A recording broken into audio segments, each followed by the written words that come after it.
The French Naval Academy leads two missions.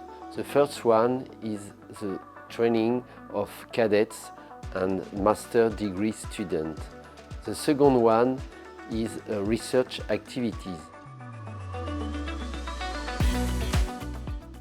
The relation between operator and numeric and artificial intelligence system. There are more and more numeric systems on board, and artificial intelligence system will be on board in near future.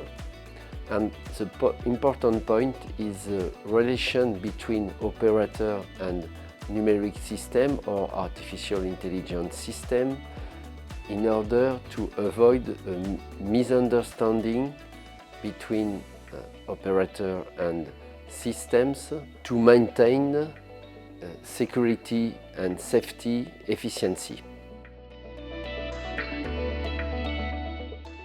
End users, French Navy and American Marine, manufacturers of artificial intelligence systems, and all stakeholders.